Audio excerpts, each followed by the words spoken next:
Les 24 heures sont aussi une invitation à la découverte.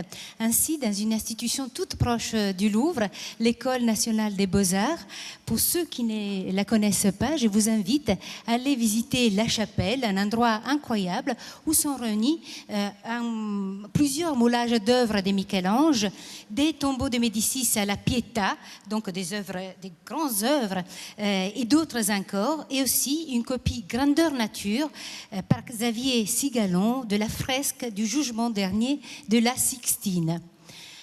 Nous remercions Emmanuel Schwartz, gardien de ces trésors en tant que conservateur général en charge des sculptures et des peintures de l'École des Beaux-Arts, qui revient d'ailleurs juste de Chine. Il a atterri il y a quelques heures pour venir présenter sa conférence Du plâtre à la poésie, les moulages d'après Michel-Ange.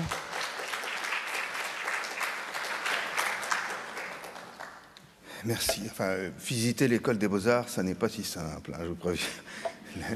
Vous ne pouvez pas entrer dans la chapelle parce qu'on a supprimé les gardiens, puisqu'évidemment, c'est la première chose qu'on surprit.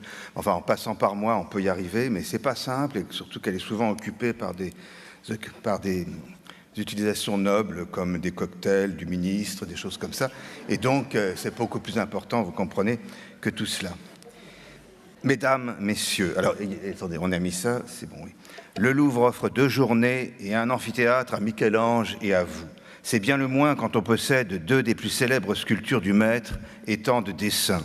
Tout près d'ici, une autre institution, avec moins de moyens, honore le Divino depuis 2 siècles par un musée, un temple et de modestes copies.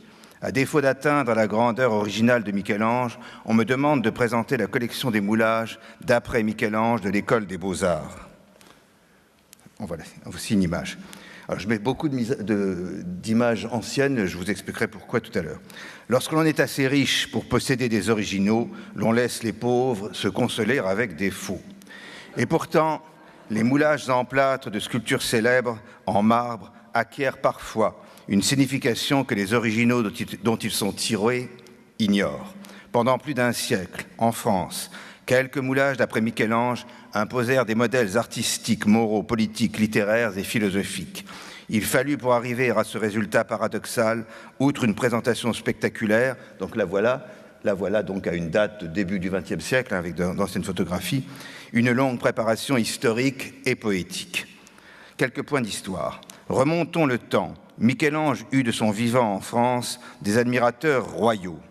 De ses œuvres arrivèrent dans ce pays originaux et copies. Plusieurs se sont perdus. Quelques-unes ont été détruites par la bêtise ou la bigoterie, c'est à peu près pareil. Par exemple, donc l'Hercule a disparu à gauche et la peinture de la Léda, qui a été abondamment copiée à Fontainebleau, a été jugée lascive par un ministre. François Ier commanda aussi des moulages du Cristo de la Minerva et de la Pietà du Vatican. 1 an avant de mourir, il écrivait à Michel-Ange vouloir en orner une de ses chapelles comme de choses que l'on m'a assuré être des plus exquises et excellentes en votre art. Évidemment, là, je vous présente des moulages qui sont des moulages de l'école. Les moulages du temps de François Ier ont disparu depuis longtemps. L'esprit de Michel-Ange perce chez quelques artistes de la Renaissance française, ainsi le gisant d'Henri II, par Germain Pilon, donc je vous mets la photo évidemment du moulage de l'école, dérive du Christ de la Pietà, et vous l'avez donc une photo au-dessus du Christ de la Pietà. Un destin capricieux décida qu'une chapelle parisienne abriterait successivement et chronologiquement le tombeau de François Ier, venu de Saint-Denis, le gisant de son fils Henri, puis un temple à Michel-Ange dominé par la Pietà. Donc vous voyez les 2 photos à gauche et à droite que je vais vous décrire brièvement. Expliquons ce raccourci vertigineux, historique et bien français que vous voyez sur cet écran. Le lieu, c'est l'ancienne chapelle de la fameuse reine Margot dans le couvent dit des Petits Augustins. Elle eut là une conduite si scandaleuse que je ne pourrais vous la décrire qu'en latin.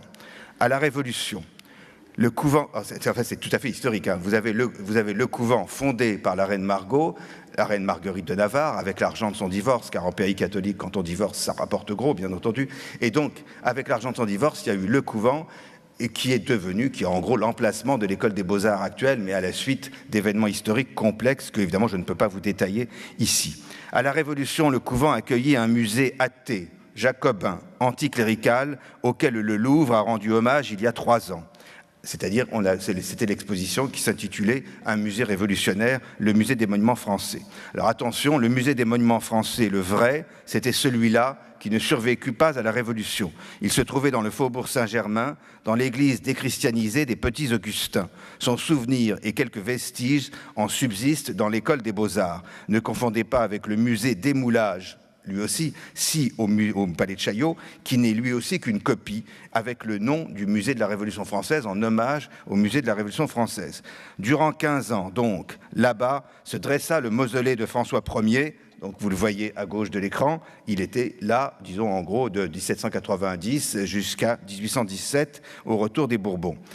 Et donc, durant 15 ans, se dressa là-bas le mausolée de François Ier qui venait de Saint-Denis et y revint en 1817. Puis l'école des Beaux-Arts, installée en ce lieu, sur ordre de Louis XVIII, y édifia le Tempietto de Michel-Ange, dont vous avez ici une photo après restauration. Quand je dis après restauration, je veux dire après restauration de la photographie, pas de la chapelle. C'est pour ça que j'ai écrit le nom du photographe. Je crois que c'est écrit, oui, Ricci Novare, pour une revue éphémère qui utilise beaucoup ces splendides fonds noirs qui ont été d'ailleurs, par quelqu'un d'habile ici, multipliés pour toutes les images de l'école et que j'ai projetées ici.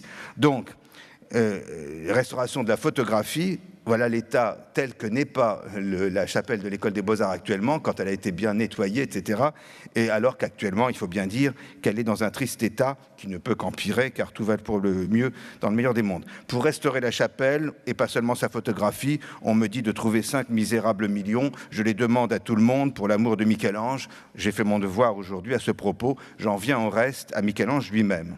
L'enseignement de l'art en France fut d'abord confié, au temps de Mazarin et de Louis XIV, à l'Académie royale, qui officiait alors dans les murs qui nous abritent en ce moment, c'est-à-dire au Louvre le plus souvent.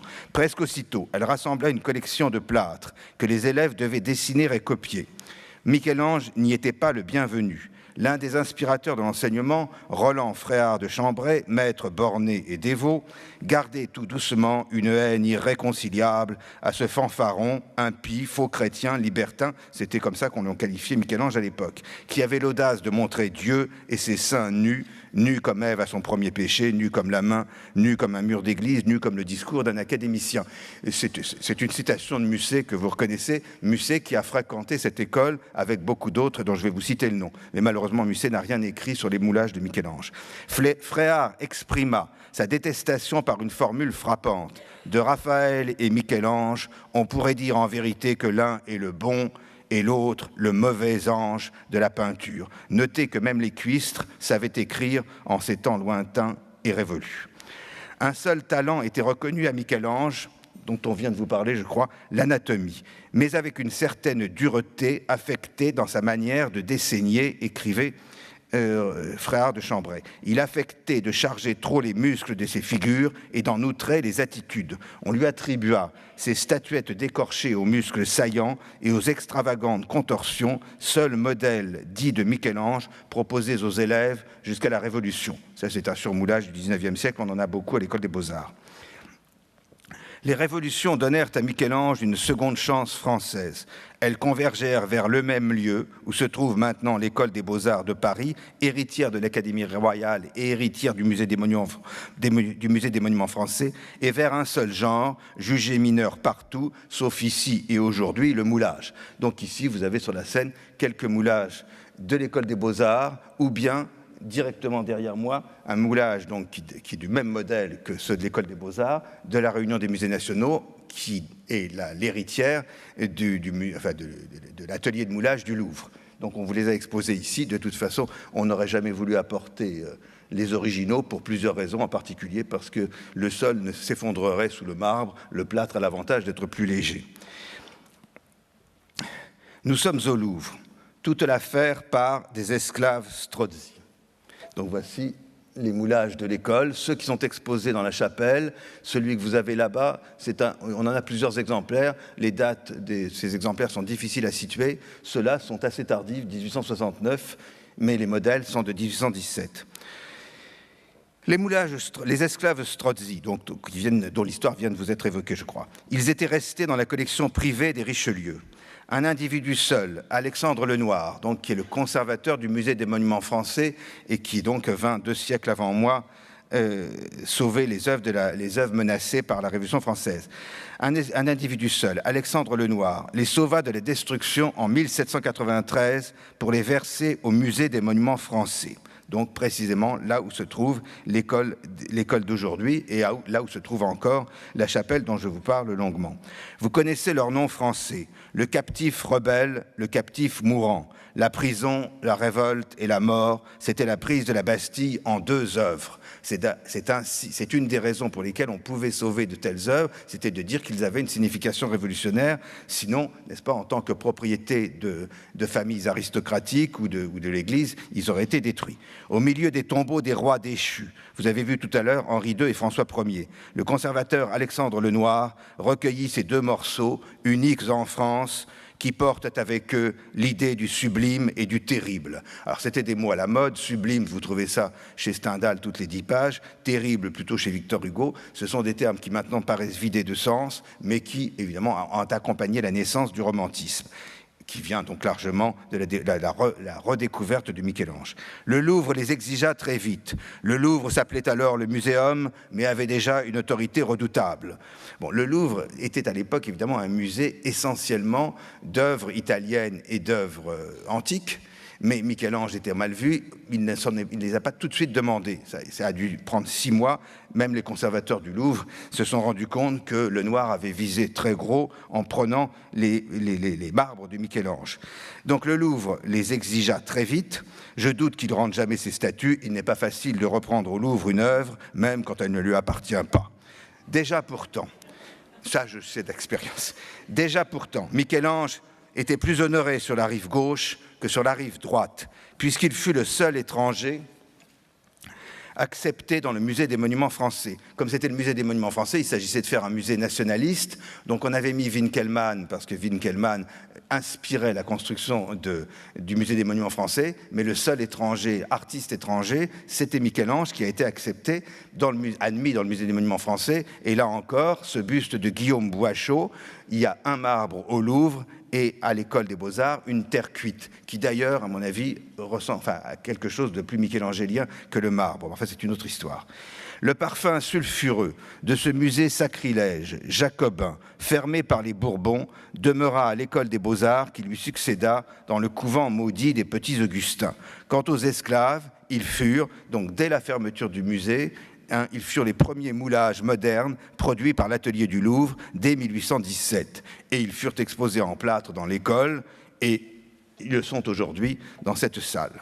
Le mythe de l'artiste maudit naissait alors à cause d'André Chénier qui venait d'être guillotiné. Michel-Ange, le sculpteur condamné et maudit par les bien-pensants, fut promu héros d'une génération sans Dieu ni maître. Or, les enfants du siècle et leur romantisme déchaîné, Stendhal, Delacroix, Michelet, Dumas, Mérimée, Musset, Théophile Gautier, que je vais vous citer ensuite, fréquentaient parmi d'autres mauvais lieux l'école des Beaux-Arts. C'est leur voix qui retentit sous cette voûte. Alors je vais présenter maintenant en quelques mots la façon dont les moulages sont entrés dans l'enseignement, d'abord pour des raisons qui ne sont pas directement politiques et qui ensuite ont été récupérées par les poètes et par les républicains, par différents donc, protagonistes de la vie intellectuelle de l'époque. L'enseignement de l'art dépendait sous la monarchie de Juillet du ministre de l'Intérieur et de la police. C'était le bon temps. Et le plus influent des ministres de l'Intérieur était aussi le plus abominable politicard qu'ait jamais produit la France. C'était M. Thiers, Adolphe Thiers.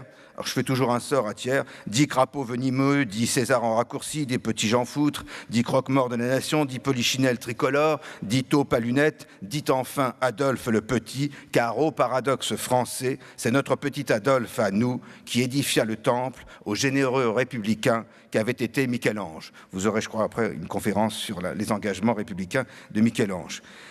Vous connaissez Thiers comme l'assassin de 1871, mais il avait commencé plutôt ses crimes sous Louis-Philippe. Donc voici 2 portraits flatteurs à ces 2 âges de sa carrière où il était responsable de l'école des Beaux-Arts. à des titres divers. Il a été d'abord en 1832 par là, et ensuite en 1871 après la chute de l'Empire. On sait moins une chose, c'est que Thiers a été lui-même un collectionneur de copies et de plâtres. D'une part, il a même été un double collectionneur. D'une part, à l'École des Beaux-Arts, puisqu'il a organisé cette collecte de plâtres, directement ou indirectement, c'était lui qui donnait les ordres. Et ensuite, il avait une collection personnelle de copies, une collection qui était tellement mauvaise que maintenant que le département des objets d'art en a hérité, elle n'est jamais montrée.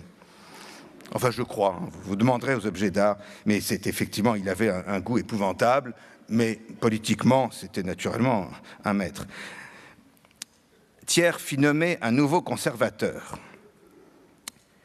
Par hasard, c'était un de ses amis. Pour être nommé dans quelque fonction, il n'est jamais mauvais d'être l'ami du ministre en place. Thiers chargea donc son protégé, Hippolyte Pès, dont je cite le nom, mais il est évidemment complètement inconnu, mais c'est tout de même mon prédécesseur aussi, d'assembler une collection de moulages d'après Michel-Ange. C'était une provocation dans l'antre des professeurs académiciens. Alors ça, il faut reconnaître que Thiers a toujours protégé les romantiques contre les académiciens. Les romantiques, c'est-à-dire les gens qui venaient quémander de l'argent, même de la Croix, des gens comme ça, ont obtenu de l'argent pour leurs commandes publiques. Donc c'était une provocation dans l'antre des professeurs académiciens qui continuaient de honnir Michel-Ange, mais la raison de cette décision était assez logique. Thiers venait de faire copier le jugement dernier. Donc vous avez une photographie ancienne, je vous donnerai après des photographies plus récentes, venait de faire copier le jugement dernier qui mériterait un récit à part. Donc je pourrais faire à peu près le même raisonnement, mais évidemment en me reportant sur la question de la couleur, sur le jugement dernier, puisque vous savez que sa couleur a été tellement modifiée à la fin du XXe siècle par les restaurations japonaises que maintenant ça devient le témoin de ce qu'était le jugement dernier avant les restaurations. Mérimée, qui est passé à l'École des Beaux-Arts, disait que 3 fléaux menaçaient les œuvres, premièrement les protestants, deuxièmement les révolutionnaires et troisièmement les restaurateurs. Je fais des incises, excusez-moi. Le jugement dernier qui mériterait un récit à part. Il fallait que cette copie peinte, d'après Michel-Ange, ça c'est Pès qui parle, fût confrontée avec toute cette œuvre, avec toute son œuvre en sculpture. Ainsi, ce que l'art moderne offre de plus grand, Michel-Ange sera là tout entier. Pès anticipait sur la présentation d'aujourd'hui au Louvre. La collection des plâtres est la seule qui, systématiquement éclairée, soit propre à influer utilement sur l'art et le goût public. Donc voici quelques moulages qui sont gentiment éclairés et qui vous montrent d'ailleurs des stades divers. Ces moulages anciens ont gardé la patine et la poussière et la saleté de l'École des Beaux-Arts, alors que ça, c'est un moulage qui va être exporté, je crois, en Chine. La Chine adore maintenant, les Chinois ont des qualités, j'en reviens, donc je peux vous dire que ce n'est pas la démocratie leur qualité première, mais enfin, en revanche, ils commandent beaucoup d'œuvres classiques. Là-bas, on enseigne encore l'art comme on l'enseignait en 19e siècle en France. Bon, passons. Alors,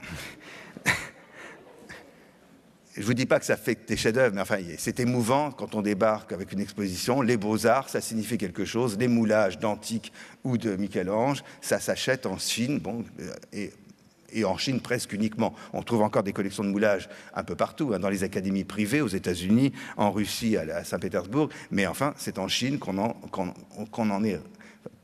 Pratiquement tous les artistes chinois sont des élèves d'artistes français du début du XXe siècle, et donc ils ont gardé, preuve que ce sont de grands révolutionnaires, l'état de l'art au début du XXe siècle, c'est-à-dire l'état de l'enseignement de l'art en France à l'École des Beaux-Arts.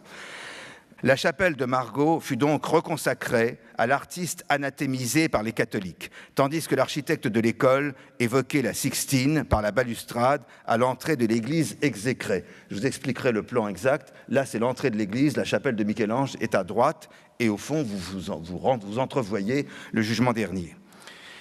Le moulage du buste pour le tombeau de Michel-Ange veillait sur ce sanctuaire. C'était bien considéré comme un temple à Michel-Ange. Ce moulage du buste, c'est celui-ci. Et Stendhal vint se recueillir devant l'homme mélancolique et simple de l'église des Petits Augustins. Mélancolique, certes, mais Stendhal avait une conception particulièrement originale de la simplicité. Pès partit donc acheter, Pès, donc Hippolyte Pès, sur ordre de Thiers, partit acheter en Italie les 6 sculptures des Médicis par Michel-Ange, son Moïse, son Bacchus, sa Pietà et les fameuses portes de Florence par Lorenzo Ghiberti que Michel-Ange avait baptisées portes du paradis. Donc ils sont associés dans la chapelle de Michel-Ange. C'est très important pour la suite, vous allez le voir. Les tombeaux de Médicis et de Jules II furent reconstitués. Le Moïse vint parmi les premiers et les plus admirés. Les professeurs, naturellement, condamnaient cette entreprise. Alors Ingres l'a condamné. Ingres, c'était celui qui avait le plus d'influence, mais comme il était directeur de la Villa Médicis et qu'il avait été nommé par Thiers, en gros, il ne fit pas trop d'histoire et il laissa partir, enfin il aida même à la campagne de moulage de Rome. Les jeunes romantiques, au contraire, furent attirés par le souvenir de la reine Margot, chère à leur cœur, à Dumas et à Stendhal. Margot qui avait construit cette chapelle pour y sanctifier ses amours scandaleuses. Il y avait un lien.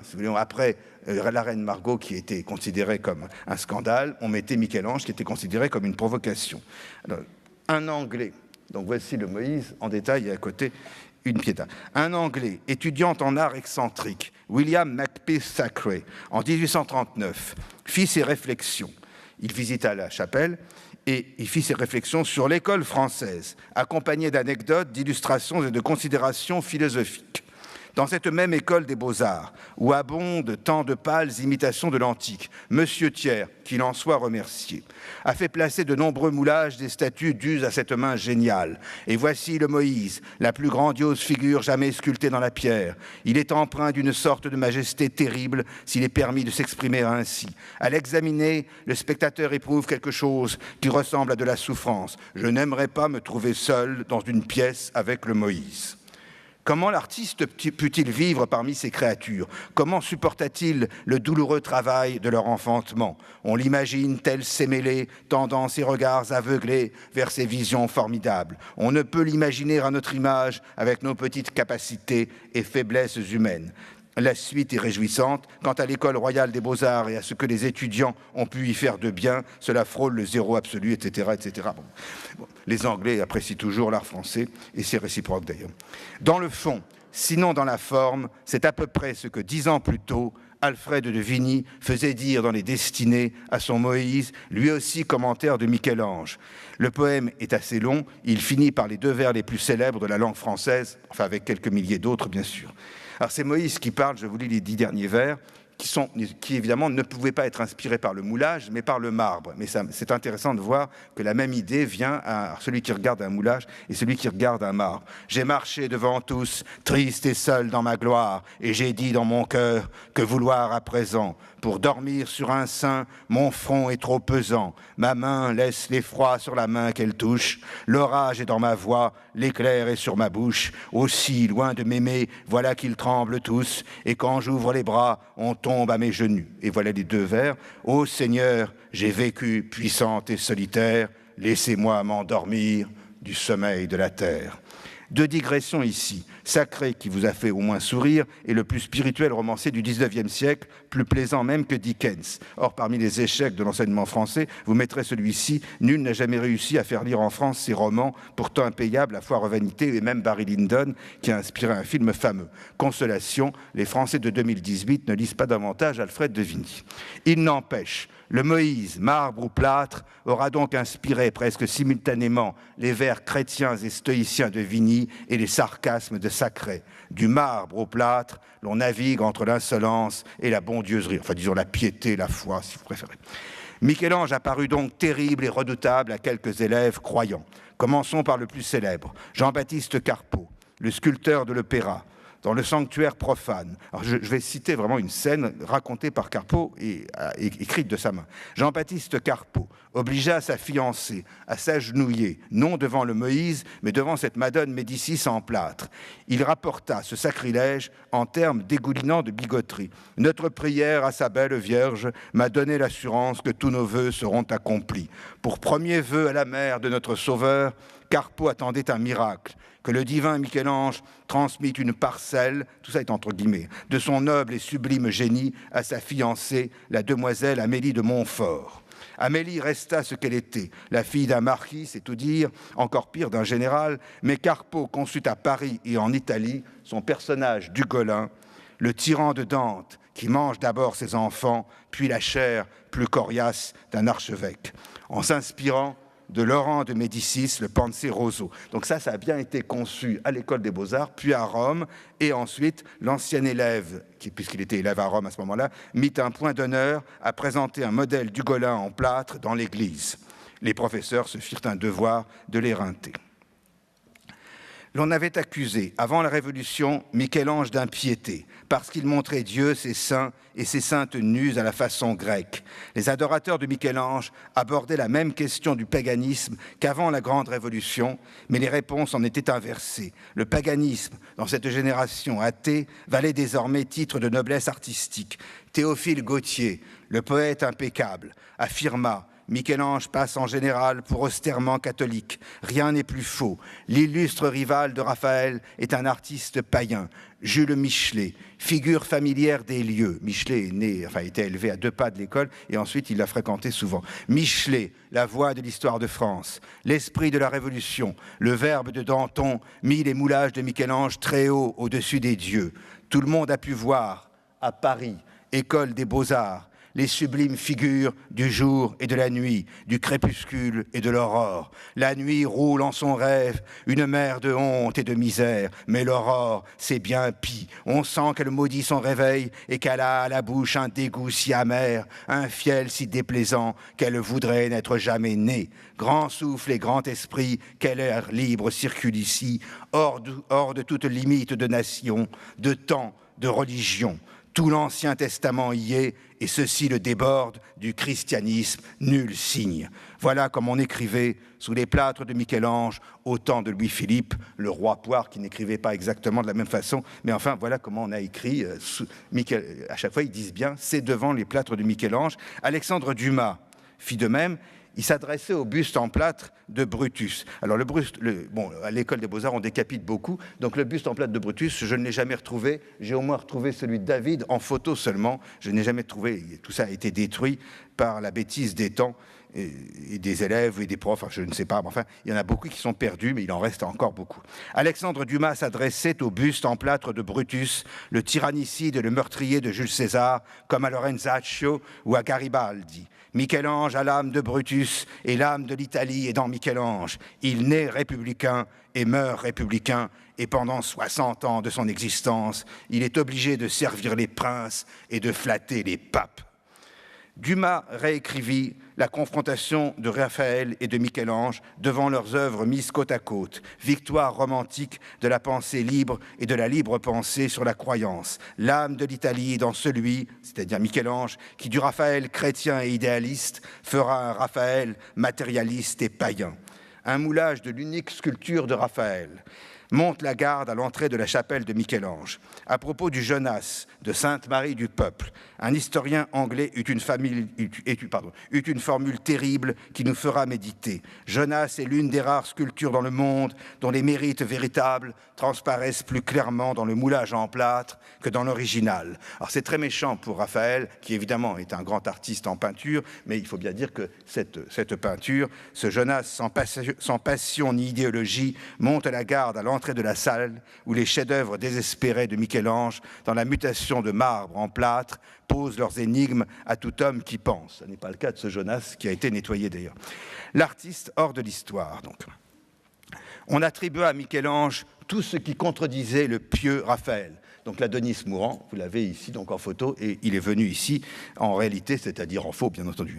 L'Adonis mourant, le 5e esclave, exposé à ma droite et photographié au-dessus de moi, le garçon accroupi de Pétersbourg, qui est libre... Il est là, oui, pardon, il est en haut, qui est vaguement inspiré du spinario, du tireur d'épines antique. Pour certains, Michel-Ange était le plus grand artiste du Moyen-Âge. Ce jugement archaïque naissait de la proximité de la chapelle avec la copie dans la nef du jugement dernier. Donc là, il faut que je m'explique à peu près. Si vous pouvez venir à l'école, si vous arrivez à entrer dans l'église, vous comprendrez. Donc vous avez ici une vue de la chapelle. Les petites flèches à droite montrent que juste avant d'arriver à la dernière travée, c'est-à-dire à la travée qui abrite le jugement dernier, on tourne à droite et on voit ce que vous voyez sur la partie droite, donc y compris, comme vous voyez, je me suis fatigué là, vous voyez, comme vous voyez, le moulage qui était ici au XIXe siècle et qui est maintenant ici, il a été enlevé. Oui, parce que j'ai honte de le dire, mais enfin c'est mon travail, la chapelle était complètement pleine de moulages, c'est-à-dire qu'il y en avait partout, pas seulement sur les murs. Pour des raisons très nobles, donc pour pouvoir louer la chapelle, on a vidé la nef, on a vidé tout, il y a maintenant à peu près plus rien au sol. Seuls les murs sont occupés. Et quant à ces moulages, qui étaient au milieu, ils se trouvent maintenant dans un endroit tenu secret, la réserve de la direction des musées de France, à Saint-Denis, quand vous prenez l'autoroute, enfin bon, vous trouverez, mais c'est interdit au public quand même. Mais c'est tout de même, on m'a donné l'argent pour sauver ces moulages qui étaient dans les fonds des caves jusqu'il y a 20 ans, et maintenant ils sont à l'abri et ils peuvent être emportés, c'est ce qui s'est passé, hein. Les gens, enfin les collègues du Louvre sont allés les chercher, ces deux-là, ils étaient à l'abri à Saint-Denis. En face du visiteur, l'enfer, considéré comme une illustration de Dante, à droite, le paradis de Ghiberti. Michel-Ange, ici, sembla sauter de l'enfer de Dante au paradis de Ghiberti dans l'autre axe de l'église. Et Delacroix considéra que Michel-Ange, qu'il connaissait par la collection de l'école, n'étant jamais allé en Italie, était le premier artiste moderne, le premier romantique. Vous voyez que la différence, certains le rattachent au Moyen-Âge, des romantiques, eux, le mettent dans leur école. Tout ce qui paraissait petit devint indigne de Michel-Ange. Théophile Gautier jugeait sévèrement le Bacchus ou le Cupidon du South Kensington. Qu'on nous pardonne l'abominable blasphème que nous proférons, ils nous ont paru un peu rococo. Ce n'est plus Michel-Ange qui blasphème notre Seigneur, c'est le maniérisme qui avilit et souille le Dieu des mécréants. Alors j'en viens maintenant, vraiment, on est arrivé de Théophile Gautier, des critiques, enfin vous savez que Théophile Gautier, Baudelaire sont à la fois critiques et poètes, et vous allez voir que ça la passe mieux, la vision de Michel-Ange passe mieux par leurs vers que par leurs œuvres critiques. Ils étaient deux poètes, le maître et le disciple, Théophile Gautier et Baudelaire, tous deux admirant Michel-Ange autant qu'ils méprisaient l'école des beaux-arts. Ils y allaient souvent, mais évidemment ils méprisaient l'art des beaux-arts. Théophile Gautier exalta un Michel-Ange en prophète prométhéen par une série d'articles et de poèmes composés dans sa chapelle. L'art est une création dans la création, et les peintres doivent faire le poème de l'homme et non son histoire, le poème de l'homme défiant le créateur. On apporte 4 montagnes de marbre à ce titan sculptural. Il se jette dessus comme un lion sur sa proie. Demandez-lui ce qu'il fait, il n'en sait rien. Il fait un homme, son seul et unique sujet. Cela s'appellera, s'il vous plaît, le crépuscule, la nuit, le point du jour, que sais-je. Il faut bien un titre et un sujet pour les sots. Mais en vérité, ce n'est autre chose qu'un homme qui vous montre, celui-ci son dos, celui-là ses bras et ses cuisses, sous une attitude impérieuse et magistrale. Voici pour la prose, pour la poésie des alexandrins encore romantiques. Ce sont des corps tordus dans toutes les postures, des faces de lion avec des cols de bœuf, des chairs comme du marbre et des musculatures, à pouvoir d'un seul coup rompre un câble tout neuf. Rien ne pèse sur eux, ni coupole ni voûte, pourtant leurs nerfs d'acier s'épuisent en efforts, la sueur de leurs bras semble pleuvoir en gouttes. Qui donc les courbe ainsi, puisqu'ils sont aussi forts, c'est qu'ils portent un poids à fatiguer Alcide. Alcide, c'est Hercule. Ils portent à penser, ô maître, sur leur dos, sous un entablement jamais qu'Ariatide ne tendit son épaule à de plus lourds fardeaux. Donc vous voyez, les derniers vers passent peu à peu au symbolisme qui sera celui qui se déclare l'élève de Gautier, c'est-à-dire Baudelaire. De Gautier romantique à Baudelaire symboliste, Démos et Camée aux fleurs du mal. Baudelaire commenta Michel-Ange dans les fleurs du mal, non dans sa critique d'art. Baudelaire, qui ne fut jamais en Italie, ne connaissait des statues de San Lorenzo que les copies de l'école. Il vit la nuit en plâtre. Il en fit d'abord le poème L'Idéal. Donc je vous donne 3 vers. Et toi, grande nuit, fille de Michel-Ange, qui tord paisiblement dans une pose étrange, tes appâts façonnés aux bouches des titans. Puis parmi les fleurs du mal, l'idéal de la nuit grandit dans le sonnet moins connu de la géante. J'eusse aimé vivre auprès d'une jeune géante, comme au pied d'une reine, un chat voluptueux, parcourir à loisir ses magnifiques formes, ramper sur le versant de ses genoux énormes, dormir nonchalamment à l'ombre de ses seins, comme un hameau paisible au pied d'une montagne. Alors, il y a des gens qui prétendent que Baudelaire a regardé surtout des gravures, mais il suffit d'entendre ces vers pour voir que ce sont des vers d'ordre plastique, c'est-à-dire qu'on voit bien qu'ils s'inspirent d'une sculpture et pas d'une représentation à plat. La rencontre de Baudelaire et de Michel-Ange mène à Auguste Rodin. Rodin fut 3 fois candidat à l'école des Beaux-Arts, 3 fois refusé, honneur aux professeurs qui reconnurent aussitôt son génie. Rodin, mais c'est assez vrai, hein. Delacroix, c'était pareil, il avait été reçu, mais quand ils ont vu que c'était vraiment quelqu'un, ils lui mettaient des notes de pire en pire, et donc ils le décourageaient. On a tort d'accuser les professeurs du 19e siècle, en peinture et en sculpture, de n'avoir pas de clairvoyance, ils en avaient. Rodin fit le voyage de Florence. Il y passa plus de temps à boire du Chianti qu'à étudier la chapelle des Médicis. On sait qu'il dessina les tombeaux des Médicis, non à San Lorenzo, mais à l'école des Beaux-Arts. Bon, l'étude a été faite, ça se voit par la lumière. Moi, je ne suis pas capable de l'analyser, mais on sait que d'après la lumière sur les dessins de Rodin, il avait dessiné ceci à l'école des Beaux-Arts. L'école des Beaux-Arts est assez libérale, c'est-à-dire que même si on est collé, recollé, on peut aller dessiner dans les cours, ça ne gêne pas. C'est-à-dire que maintenant, il est écrit à l'entrée, interdit au public, ça veut dire que vous pouvez entrer librement, mais pas dans la chapelle qui, elle, est fermée à clé pour des raisons de sécurité. Il jeta sur la feuille les allégories du jour et de la nuit. Donc j'ai mis le jour, et voici donc la nuit, dessinée par Rodin. Ce sont des dessins, évidemment, du musée Rodin. Alors, le plus étonnant, c'est la suivante. Sur le frontispice d'une édition posthume des Fleurs du Mal, la nuit, redevenue masculine, incarne Satan. Donc là, c'est une photo de moi prise dans un livre, elle n'est pas très bonne, enfin vous voyez à peu près ce que ça représente. Donc la nuit, qui évidemment, maintenant tout le monde, personne ne doute que le modèle de la nuit était un homme, et elle redevient masculine sous le dessin de Rodin, et elle incarne Satan. Sous les genoux du prince de la nuit, voyez le poète récitant une épave des Fleurs du Mal, c'est écrit en haut mais c'est illisible, je l'ai recopié en bas. Une épave, ça veut dire un poème interdit par le brave procureur Pinard. Vous savez, enfin bon, c'est celles qui sont à la fin des Fleurs du Mal. Vous avez en secret baisé ma fesse immonde, reconnaissez Satan à son rire vainqueur, énorme et laid comme le monde. Alors, nouvelle digression, Rodin est un piètre dessinateur, ce ne sont pas de très beaux dessins, mais son intelligence de Baudelaire et de Michel-Ange valent celle d'un critique littéraire. Il faudrait ici filer une digression sur les dons littéraires de Rodin et de Delacroix et rappeler que Baudelaire dessinait admirablement comme Victor Hugo. Alors, de là à dire qu'ils se sont trompés d'art, il ne faudrait pas exagérer, mais il faut comprendre que ces gens jouaient sur 2 lyres. Michel-Ange, lui aussi, fut poète autant qu'artiste. Il avait fait dire par sa nuit un vers que citent tous les poètes français. Grato me il sonno e più l'esser di sasso. Il m'est doux de dormir et plus encore d'être de pierre. Souvenez-vous de Vigny, dormir du sommeil de la terre. Sommeil de pierre, sommeil de terre, sommeil de plâtre. Rêve de pierre, évidemment là j'ai honte puisque c'est tellement connu. Rêve de pierre, selon Baudelaire, tout est là. On peut aller d'ailleurs du rêve au cauchemar. Voilà ce que dit Baudelaire de certaines scènes représentées par Michel-Ange. Baudelaire vit ici des Hercules se mêler à des Christ et se lever tout droit, des fantômes puissants qui dans les crépuscules déchirent leur suaire en étendant leurs doigts.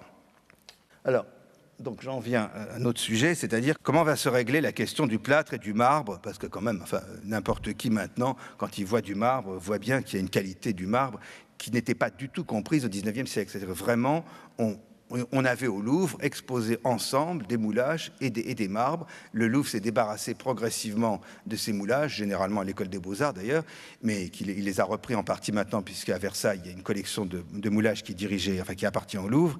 Mais enfin, on ne voyait pas la différence. Petit à petit, on a compris ce que c'était que la matière. Or, Michel-Ange sans la matière, si on ne comprend pas la matière chez Michel-Ange, évidemment, on ne comprend pas Michel-Ange. C'est ce qui s'est passé longtemps.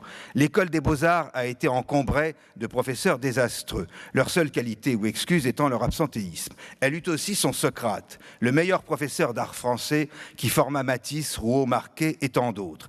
Gustave Moreau, le maître symboliste et le lecteur de Baudelaire, évoquait encore, dans la chapelle même, le sommeil de Michel-Ange à la façon de la beauté baudelairienne. Toutes ces figures sont fixées dans un geste de somnambulisme idéal, le sommeil dans l'attitude, le sommeil ou la mort. Michel-Ange allait bientôt sortir de sa mort de plâtre, qui était ainsi analysée par un élève de Moreau pour son rêve de pierre. Alors, vous voyez qu'il y a des élèves qui ne comprenaient pas très bien ce que voulait dire Gustave Moreau, puisqu'il faisait simplement des dessins d'anatomie d'après les œuvres de Michel-Ange. Mais enfin, ça faisait partie de l'enseignement à l'école des Beaux-Arts à l'époque. Un point ici, la question de la matière. Jusqu'à la fin du XIXe siècle, les Français ne voyaient aucune différence entre le marbre et le plâtre, la forme comptant pour tout, la matière pour rien. Or, Michel-Ange est un artiste marmoréen. Le Michel-Ange symboliste, éclos de la poésie, fit enfin comprendre la puissance du marbre. Michelet lisait les sonnets. Je l'entends bien, il y avait comme des gens qui lisaient pas seulement le petit vers que je vous ai dit, mais les sonnets de Buonarroti, qui sont d'inspiration platonicienne, évidemment. Il y trouva l'explication de sa force, la pensée de Platon faite marbre. Chaque soir, il rimait un sonnet, et toujours sur les mêmes textes, sur l'effort impuissant de l'âme pour se sculpter elle-même, se tirait de son bloc, sur la difficulté qu'elle rencontre à dégager du marbre l'idée. Idée avec un I majuscule, donc ici les termes sont entièrement platoniciens. L'idée, son austère fiancée. Hippolyte Taine, qui a été professeur aussi à l'école des Beaux-Arts, donc, après un voyage en Italie, enseigna aux élèves de l'école à affronter le marbre. Rappelez-vous son chef-d'œuvre, les 4 statues de marbre placées à Florence sur le tombeau des Médicis. Tout le monde a vu le plâtre de ces statues, mais à moins d'être venu à Florence, personne n'a vu leur âme. Je vois là les damnés qui sortent à demi de leur sépulcre de braise. Mais ceux-ci ne sont point des maudits, ce sont de grandes âmes blessées qui s'indignent justement contre la servitude. Donc j'ai préféré mettre les esclaves qui conviennent mieux à l'idée de ces âmes, de ces grandes âmes blessées, qui s'indigne justement contre la servitude. Servitude de la chair mortelle, le sculpteur aussi est un esclave révolté contre la matière inexorable, contre le marbre qu'il faut affronter, le ciseau à la main et la poésie dans le cœur. Le court séjour à Florence en 1876 révéla à Rodin le langage du marbre. Il n'avait sans doute pas fait que boire du Chianti, comme le disent ses biographes. Tout ce que j'ai vu de plâtre ne donne aucune idée de la sacristie de Saint-Laurent, du friable gypse parisien. Rodin avait reçu le symbolisme de Baudelaire.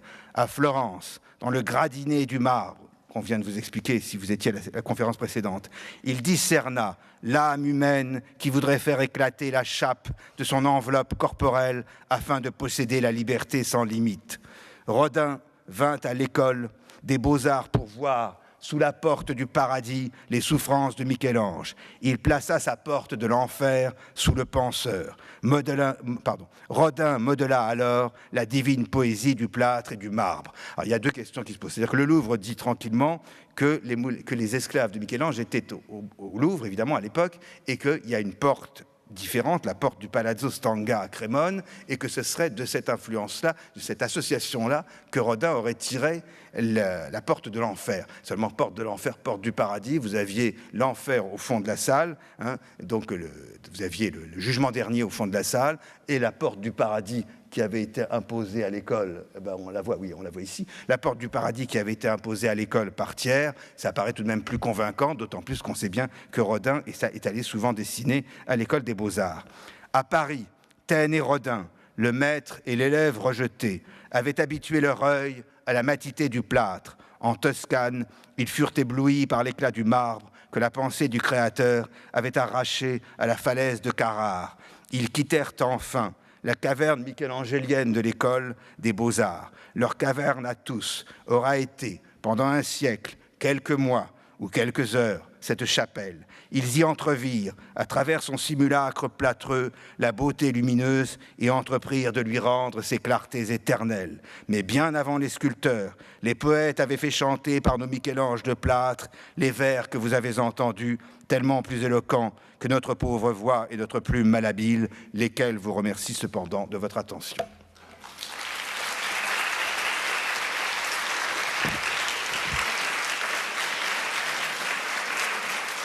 De rester là.